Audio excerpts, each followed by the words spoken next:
வணக்கம். நான் உங்கள் விக்கி ப்ரோஸ். நமக்கு ஜோதிட ஞானத்தை வழங்கிய ஆதித்ய குருஜி ஐயா அவர்களுக்கு நமது நன்றிகள். அதே வேளையில் இது ஒரு ஜோதிட விளக்க வீடியோ, விருப்பம் உள்ளவர்கள் தொடர்ந்து பார்க்கலாம். நமது விக்கி ப்ரோஸ் அஸ்ட்ராலஜி சோஷியல் மீடியாவை ஃபாலோ பண்ணியிருக்கக்கூடிய அனைத்து தோழர் தோழிகளுக்கும் நமது நன்றிகள். ஒரு கேள்வி, என்ன கேள்வி அப்படின்னா, அப்போ சுக்கிரன் உச்சம் ஃபார் ரிஷப லக்னம் மீன்ஸ், அதாவது ஏதோ ஒரு லக்னத்துக்கு கேட்டிருந்தாங்க, தனுசு லக்னத்துக்கு. தனுசு லக்னத்துக்கு சுக்கிரன் உச்சமாக இருந்தா என்ன மாதிரியான அமைப்புகள்ன்ற மாதிரியான சில விஷயம் சொன்னோம். அதுலயே சொல்லியிருந்தோம், வெறும் ஒரு முழு மனிதனை வச்சுதான் சில விஷயம் சொல்ல முடியும். முழு ஒரு கை காலு கண்ணு மூக்கு காது இருக்கிறவர் தான் சேர்ந்து ஒரு டாக்டர், ஒரு போலீஸ், ஒரு லாயர் அப்படின்னு சொல்றமே தவிர, ஒரு கண்ணு மட்டும் கிடக்குதுங்க அங்க ஒரு மனுஷன் கிடக்குறாரு, இங்க ஒரு கை மட்டும் கிடக்குதுங்க அங்க ஒரு மனுஷன் கிடக்குறாருலாம் நம்ம சொல்ல போறது இல்ல. இப்ப இதை உங்களுக்கு கொஞ்சம் பிராக்டிக்கலா விளங்குற மாதிரி நான் எக்ஸ்பிளைன் பண்ண போறேன். ஏன் வெறும் சுக்கிரன் உச்சமாக இருந்துட்டா மட்டும் வச்சுட்டு பலன் சொல்ல முடியாதுன்ற மாதிரியான சில விஷயத்த இப்ப சொல்றேன், வாங்க பார்க்கலாம். நீங்க என்ன கேக்குறீங்க?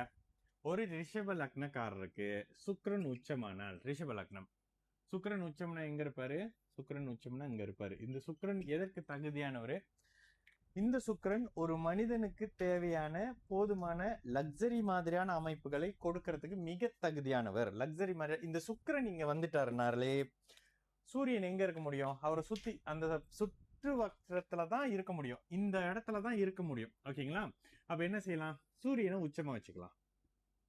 இது சூரியன், அது சுக்கிரன். ஓகே, சுக்கிரன் இங்க இருக்காரு, சூரியன் இருக்காரு, புதன் இங்க எங்கேயாவது தான் இருக்கணும். புதன் எங்க வச்சிடலாம். ஓகே, இப்போ நீங்க கேட்ட கேள்விக்கான பதில் ஒரே வாரத்துல நீங்க என்ன சொல்றீங்க? ரிஷப லக்னங்க சுக்கிரன் உச்சமாக இருந்தால், இது கூட போடக்கூடாது. ரிஷப லக்னம்ங்க சுக்கிரன் உச்சமாக இருந்தால், சுக்கிரன் உச்சமாக இப்படி இருந்தாருன்னா இது இயல்பான பலனை சுக்கிர தசையில செய்யும். ஆனா இந்த ஜாதகர் நல்ல குட் லுக்கிங் இதே அமைப்புல இருக்காரு, வேற எந்த கிரகத்தையும் போடல, நான் ஒரு கிரகமா போடுறேன். சுக்கிரன் வந்து இயல்பான பலனை கொடுக்கறதுக்கு அப்படின்னு வரும்போது இந்த இடத்துல நீங்க நேரா பாத்தீங்கன்னா இப்படி இருந்தா போதும். லக்ன சுபத்துவம் இல்லாத நிலையில சுக்கிர தசை வந்தா கூட நல்லா தான் இருக்கும். ஓகேங்களா?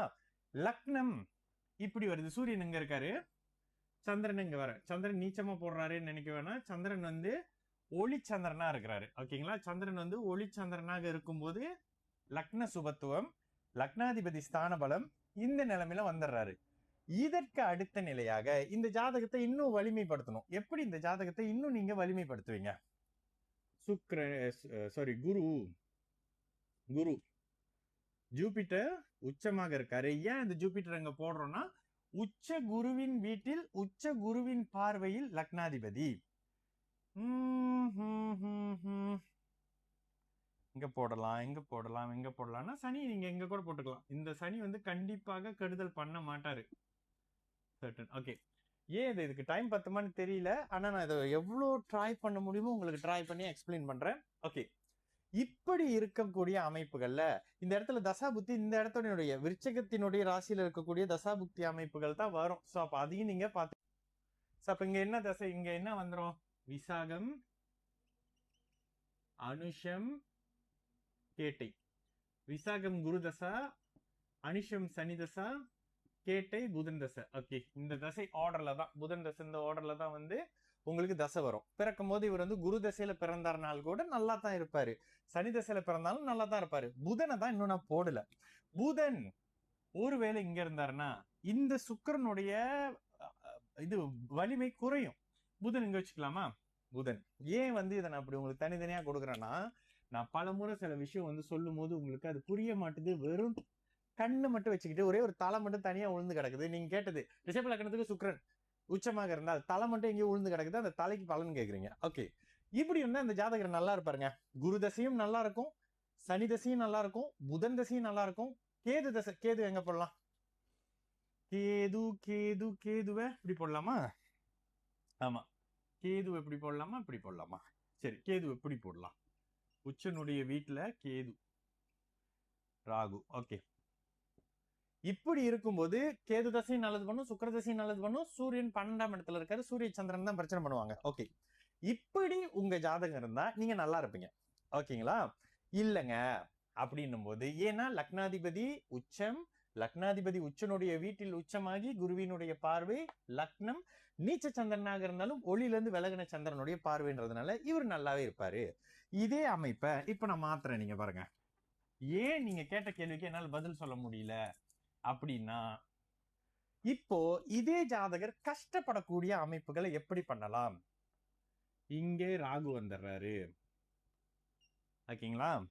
இங்க கேது வந்துருவாரு. ராகு அங்க வந்தா கேது இங்க வந்துருவாரு, செவ்வாய் இங்க வந்துருவாரு, ஓகேங்களா? இங்கே சனி வந்துடுறாரு, ஓகேங்களா? கூடவே சந்திரன் வந்துடுறாரு.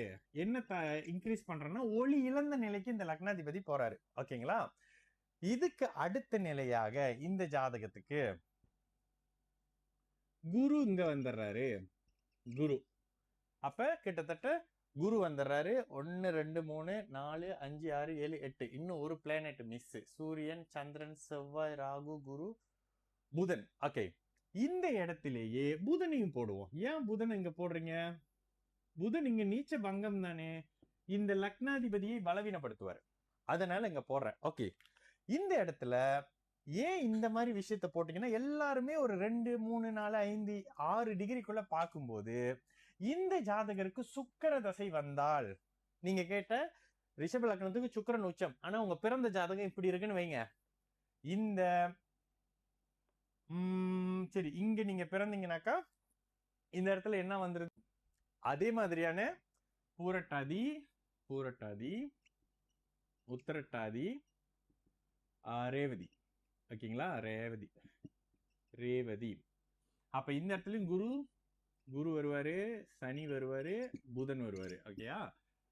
இதே குரு தசை நடக்குமே ஆனால், குரு இங்க இருக்கிறாரா, குரு 8ஆம் இடத்தை பார்த்து 8ஆம் பாவகத்தை செயல்படுத்துவார். இந்த பாவகம் வேலை செய்யும், குரு பார்க்கக்கூடிய பாவகம் வேலை செய்யும்.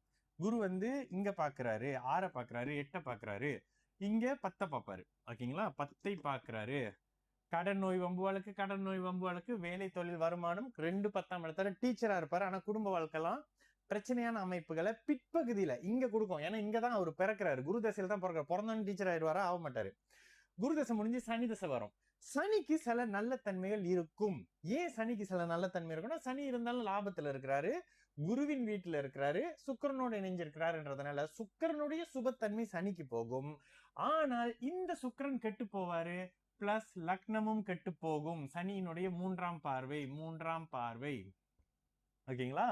அப்ப இந்த சனி பார்க்கக்கூடிய பாவகத்தை கெடுப்பாரு. சனி முடிஞ்ச உடனே புதன், புதன் நீச்ச பங்கம் தானுங்க, ஒரு காசுக்கு புண்ணியம் இல்லாத நீச்ச பங்க ராஜயோகம். என்னது?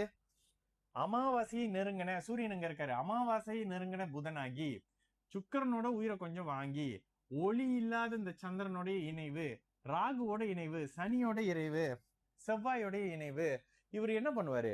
இந்த சுக்கிரனுடைய ஒளிய வாங்குவாரு. ஆனா லக்னாதிபதி இங்க கெட்டு போவாரு. இப்ப நீங்க கேட்ட கேள்விக்கு இதுதாங்க பதில். ஒரே ரிஷப லக்னம் தான்.